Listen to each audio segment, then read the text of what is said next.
March Madness, of course, means a lot of visitors here in the Valley, the excitement of our city, our sports books, the gaming, all of it. Oh, it's busy all, what is it, week or 2 weeks long. The first round of play begins Thursday, and 13 Action News anchor Jackie Kostek is live in the studio breaking it all down for us. Jackie, this lasts actually for weeks, doesn't it? It does last for weeks. Yeah, actually into the first week of April, and the madness is officially upon us. It's one of my absolute favorite times of the year, and it all started yesterday with Selection Sunday. Now, that's what gave us this bracket here. Now, we've got the 4 number 1 seeds in place already. Number 1, Duke in the East region, Gonzaga in the West.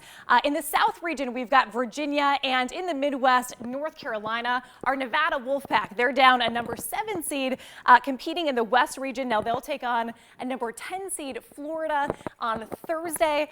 Big expectations for Duke. They're the overall number 1 seed, and they've got this star Zion Williamson, who is an absolute beast on the court. But as a lot of players, but for a lot of teams, it is about just making it to the big dance.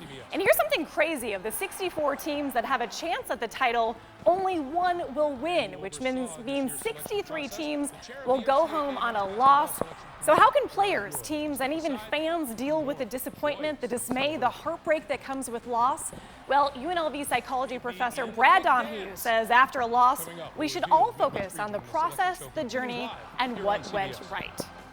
Immediately after a loss, it's really important actually to focus on the things that were done right, the things that were done optimally first. And then, you know, after, if the athlete's able to objectively think about it, to think about it with, be able to put it in perspective, a positive perspective, you know, those kinds of things, then it's going to be useful. So Donahue says it may take some time to get past the emotional aspect of it, but for most athletes, or most successful athletes and people, they're the ones who can learn from loss. And ladies, I have to toss it back with some wise words from my very own mother, who is my favorite sports fan. She says when it comes to March Madness, it's always better to dance than to not dance. There you go. So good advice there, right? Definitely. Got to do it. It is tough. It's tough to lose. We all would rather win, but exactly. We have to move on. We don't want to get depressed over it. Dana's super competitive, so you got to embrace the story. My family said I used to cheat on games and stuff just to win. And I'm like, I mean, maybe a little. I'm a huge cheater too, but it's fine, yeah. Thanks, Jack.